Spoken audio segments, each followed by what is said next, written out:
जनगोष्ठीखौ लानानै थांनाय 1 जुलाइनिफ्राय उदालगुरि आरो क'क्राझार लकसभा क'क्राझाराथ' जाखाबाय उदालगुरि लकसभा जानांगौ होननानै दाबि दैखांबोदों 1 थारिखआव जोङो जात्रा खालामदों गसाइगावआव बिनि उनाव मैया जोङो उदालगुरियाव खालामबाय बिनि उनाव दिनै क'क्राझार आरो गाबोन चिराङाव जागोन बिनि उनाव बिजनी बिनि उनाव बाक्सा उद्देश्यआ जाहैबाय उदालगुरि लकसभा जोंनो नांगौ मानो होनोब्ला उदालगुरि लकसभाया 2007 सनाव जेब्ला डेलिमिटेशन कमिसना मोनसे ड्राफ्ट दिहुनदोंमोन बेवहाय उदालगुरि लकसभा हिसाबै ओंखारखादोंमोन आरो जुक्तिया बेनो जोंहा सुक्ति 2003 सननि 10 फेब्रुवारियाव जितु सुक्ति जानाय बे सुक्तियाव स्पष्ट मोनलाय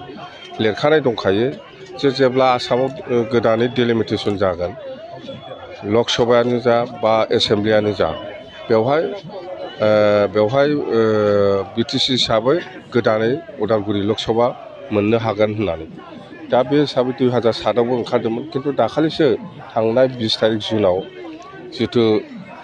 गोदानै ड्राफ्ट ओंखारदों बेवहाय उदालगुरि लकसभा गैया ओंखायनो जोङो दिनै दाबि दैखांदों जे जोंनो उदालगुरि लकसभा नांगौ जोङो दरंनि लकसभाखौ जोंनो नाङा दरं लकसभाखौ जोङो लकसभाजों जों थाफानो हाया एक्सट्रायै बिटिसि सिङावनो बाक्सा तामुलपुर गरेस्वर भेरगाव टंला उदालगुरि आरो माजबाद 7टा समष्टि लानानै उदालगुरि लकसभा जानांगौ होननानै जोङो दाबि दैखांदों मथथे दाखालि थांनाय डेलिमिटेशनाव दङ 6टा समष्टिखौ दरंआव हरनाय किन्तु जों बुंदों 6टा नङा 7टा बाक्साखौबो लाफानानै गोदानै माने उदालगुरि समष्टि जानांगौ होननानै लकसभा समष्टि जानांगौ दा दुखुनांथाव खोथाया जाहैबाय जोंना आबसु आरो इउपिपिएलआ बिनि सायाव दाबि दैखाङाखै आरो बिथांमोना दैखांनायबो नङा मानो होनोबा 20 तारिख जुनाव जितु बे ड्राफ्टआ ओंखारो बिथांमोना बमासो गावदों पार्टि जादों हरसे थाल्ला बमा गावदों पार्टि जादों बरायदों जों जेरै लुबैदों बेबायदि जाजोब्बाय ओंखारबाय होननानै फुरथि खालामदों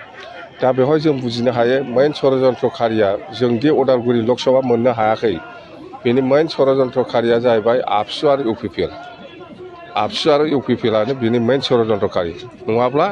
जोङो उदालगुरि लकसभाखौ मोनगौमोन जोङो स्पष्ट बुंनो हायो इउपिपिएल आरो आबसुनि थाखायनो दिनै थांनाय 20 तारिख जुनाव उदालगुरि लकसभा जानानै ओंखारनांगौआ ओंखाराखै बे 6टा समष्टिखौ दरंजों थाफानांगौसो होननानै बिथांमोना निश्चय दाबि दैखांदों जायनि थाखाय जोङो उदालगुरि लकसभाखौ मोननो हायाखै बिनि थाखाय दायनिगिरिया आबसु आरो इउपिपिएल रावबो नङा उदालगुरि लकसभाखौदि जों मोननो हायाखै बिनि आसल दायनिगिरिया आबसु आरो इउपिपिएल रावबो नङा 11 तारिखसिमाव माने अबजेक्सन आरो क्लेम बे तारिखआ 11 तारिखसिमाव बयबो होनो हागोन बे अबजेक्सन आरो क्लेमनि डेडलाइन 11 तारिखसिमनि गेजेराव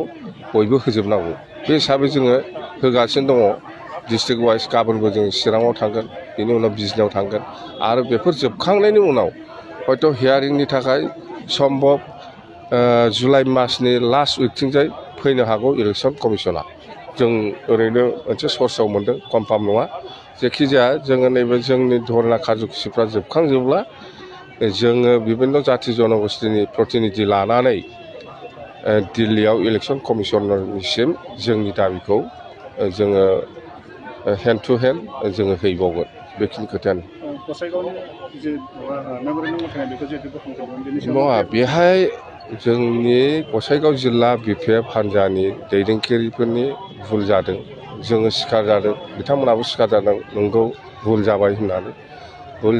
बिथांमोनाबो सिखार जादों आरो जोंबो बुंदों नोंथांमोना बे उदालगुरि लकसभाखौ एसटि जानांगौ होननानै दाबि दैखांनायखौ उथायनानै लाफिननांगौ आरो गोदानै